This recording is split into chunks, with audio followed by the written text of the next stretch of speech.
मी आज शिवाजी महाराज बद्दल दोन शब्द सांगणार आहे.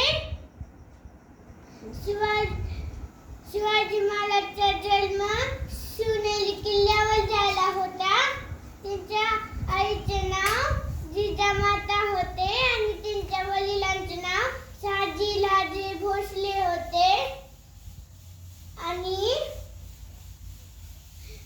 त्यांना जिजामाता लहानपणापासून महाभारत रामायण त्यांची गोष्ट सांगत होते. अंधा